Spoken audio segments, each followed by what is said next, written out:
Bismillahirrahmanirrahim. Assalamualaikum warahmatullahi wabarakatuh. Perkenalkan, nama saya Edel Gunawan. Bertugas kali ini sebagai pengganti kehadiran saya.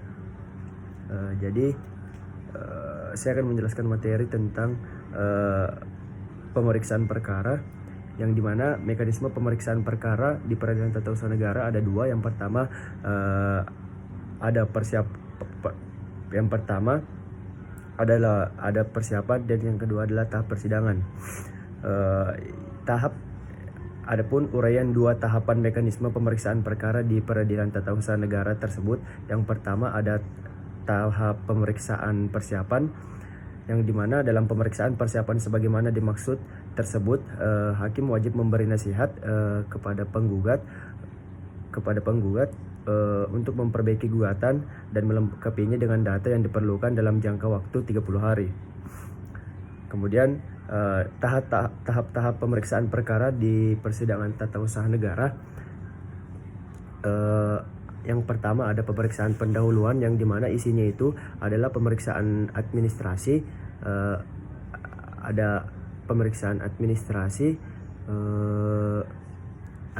ada dismisal prosedur oleh ketua PT UN, dan yang ketiga pemeriksaan persiapan. Dan selanjutnya pada poin kedua ada pemeriksaan persidangan, yang dimana dalam tahapannya itu terdapat pembacaan gugatan,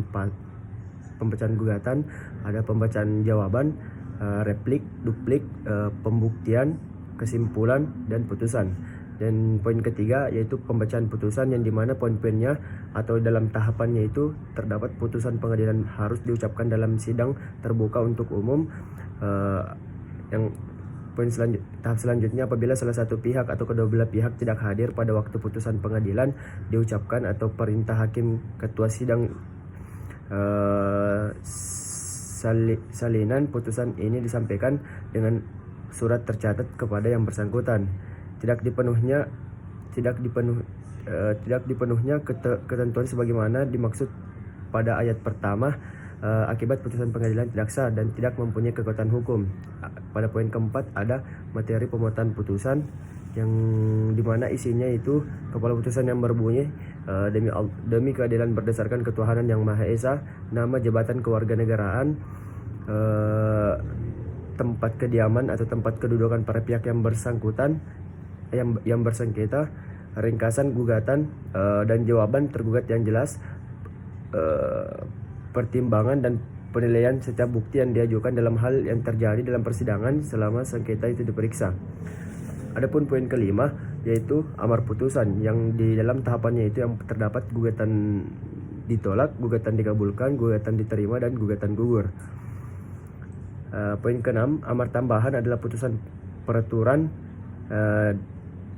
pada pasal 97 ayat 8 sampai 9 Undang-Undang Nomor 5 atau tahun 1986. Poin ketujuh, cara pengambilan putusan.